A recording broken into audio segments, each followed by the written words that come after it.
Tudo pronto então, salve, salve galera, e aí, como é que vocês estão? Tudo bem com vocês? Bom dia, boa tarde, boa noite, boa madrugada para todos vocês, meus alunos aqui do YouTube. E aí, como é que tá o processo de estudo de vocês? Eu espero que muito bem, porque aqui tudo certinho. Bom, já vou iniciar o vídeo falando, né, que quem fala é o Jardel, professor, pesquisador e mentor em Direito. E, gente, no vídeo de hoje, um vídeo de atualização, tá? Lei saiu ontem, foi publicada, na verdade já entrou em vigor ontem, publicada hoje. Já tem vídeo de atualização para todos os meus alunos aí, não perco tempo de forma nenhuma. A gente teve alteração, teve atualização aí no Código Penal e no Código do Processo Penal, e nós vamos ver quais foram as alterações, vamos entender ponto a ponto aí. E, além disso, vamos entender como é que isso pode ser cobrado aí na tua prova. Beleza? Se você está gostando do conteúdo, como eu sempre peço aí, deixa o like, se inscreve no canal e não só isso, galera. Compartilha o vídeo para que a gente consiga alcançar e ajudar muito mais pessoas. Beleza? Gente, vamos entender o que foi que alterou então, né? Professor, o que foi que alterou? Tô por fora. Onde foi que aconteceu essa alteração? Gente, o que alterou aqui foi a lei 15.438/2026. Essa lei alterou 3 diplomas legais aí, e foi o Código Penal, cadê? Pega aqui. Ó, o Código Penal, o Código do Processo Penal e a Lei Maria da Penha, tá? Então vamos entender aí as alterações. Só lembrando, galera, que esse material ele é gratuito e vocês podem acessar ele aqui no link da descrição, beleza? Material gratuito produzido por mim. Então, vamos lá. Gente, essas alterações nesses 3 diplomas, elas foram basicamente iguais, tá? Então, meio que eles copiaram e colaram o mesmo conteúdo de alteração e colocaram nas 3 leis, tá? Então, eu vou ler somente uma alteração, porque vocês vão perceber que é a mesma coisa, tá? E a gente vai comentar, fazer os comentários em cima. Gente, o que foi que alterou? O legislador hoje, ele alterou aí o prazo decadencial, tá?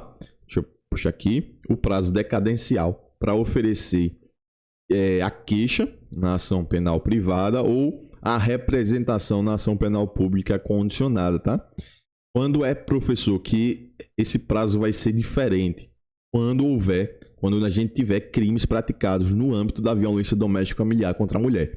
Então, se verificou que foi um crime praticado nesse contexto e, além disso, ele tem a ação penal pública condicionada à representação ou a ação penal privada, o direito da vítima de representar ou oferecer agora tem um prazo aí, deixa eu pegar aqui para vocês, de 12 meses, galera. Professor, por que isso aqui é diferente? Porque vocês vão perceber que antes era de 6 meses. Então, dobrou, né? Então, agora são 12 meses, 1 ano, tá? Antes 6, agora 12 meses. O que alterou no Código Penal? Eles acrescentaram o parágrafo único ao artigo 103, tá? Antes não tinham. Eu fiz essa ressalva aqui, ó. Antes não existia esse parágrafo único, tá? Então, galera, qual é objetivamente a alteração? Professor, me diz aí, eu estou ansioso, quero saber qual foi a alteração aí. Galera, hoje, nos crimes cometidos no âmbito da violência doméstica familiar, tanto o direito de queixa quanto o direito de representação, ele foi aumentado, tá? Esse prazo se tornou mais elástico. Antes de 6 meses, agora de 12.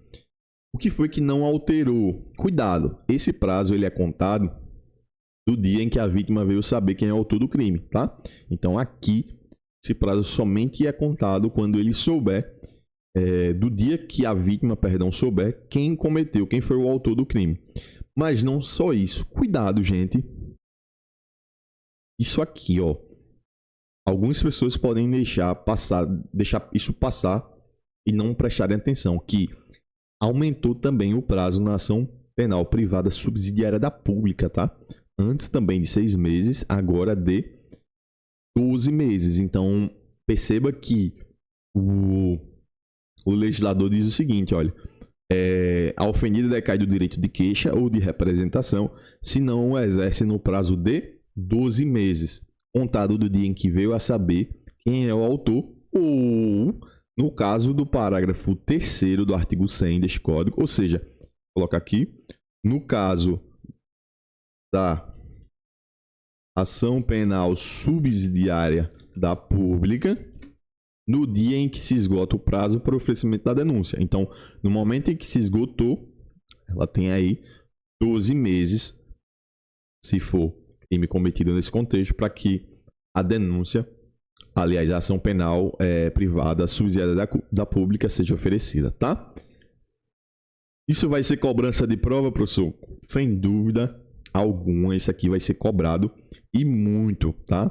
Então, esse prazo aí vai ser alterado. Se vocês tiverem o tema de ação penal no teu edital, lá em processo penal, tenha certeza que isso aqui vai cair, tá? Então, alterou no Código Penal. Professor, mas e cadê o Código de Processo Penal? Calma, pequeno gafanhoto, chegaremos lá. Então, o Código Penal foi alterado. A Lei Maria da Penha foi alterada também. Vocês vão perceber que é o mesmo copia e cola, ó. Mesmo copia e cola, tá? Só que aqui eles criaram um artigo, que é o artigo 16A. Não existia esse artigo na Lei Maria da Penha, tá? E eles também alteraram aqui o Código de Processo Penal, precisamente o artigo 38, tá? Eles trouxeram aqui o parágrafo 2º, que é a mesma coisa, copia e cola da lei, tá? Então, copiaram e colaram e colocaram nos três códigos, tá? Vamos para os comentários. Galera, essa lei, ela teve por objetivo aí alargar o prazo decadencial de oferecimento da representação ou da queixa-crime, tá? Por quê? Porque o legislador, ele levou em consideração que esses crimes cometidos no âmbito da violência doméstica, eles possuem características próprias, tá?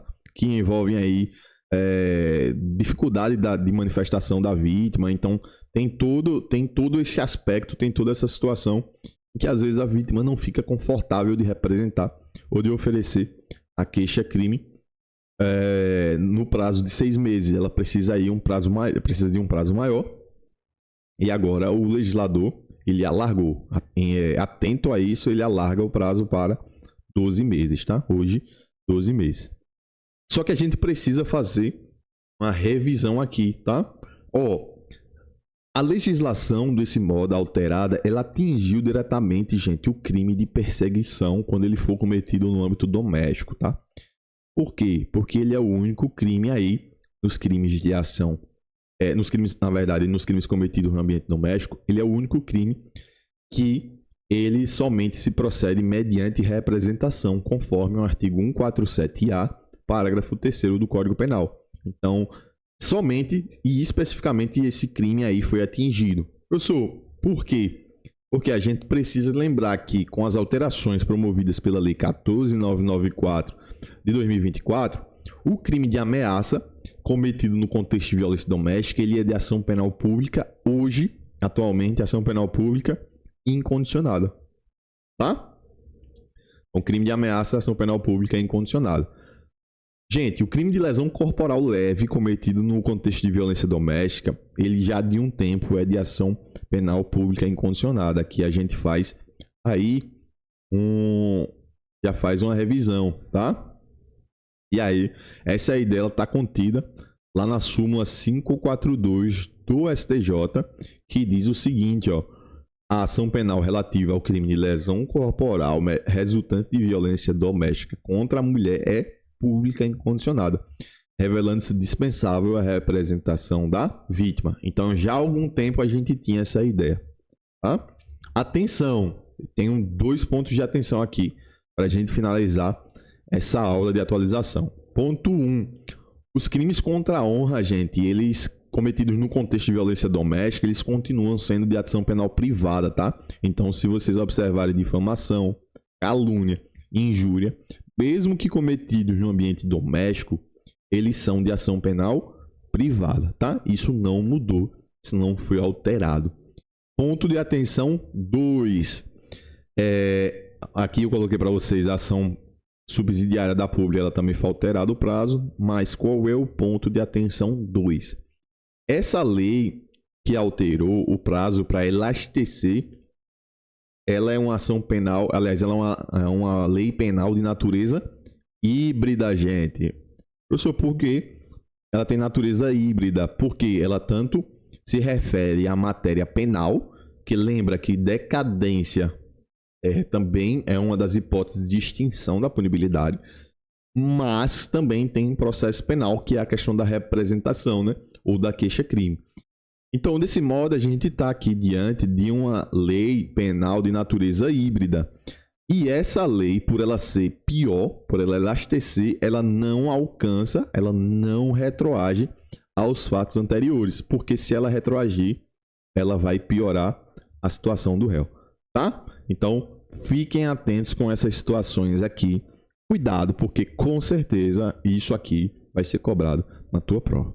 Espero que vocês tenham gostado. Espero que vocês estejam ligados aí nas atualizações. Se você gostou, curte, inscreve no canal e, o mais importante aí, compartilha para que a gente consiga alcançar muitas e muitas outras pessoas. Gente, beijo, uma abração, bons estudos e até a próxima. Tchau, tchau.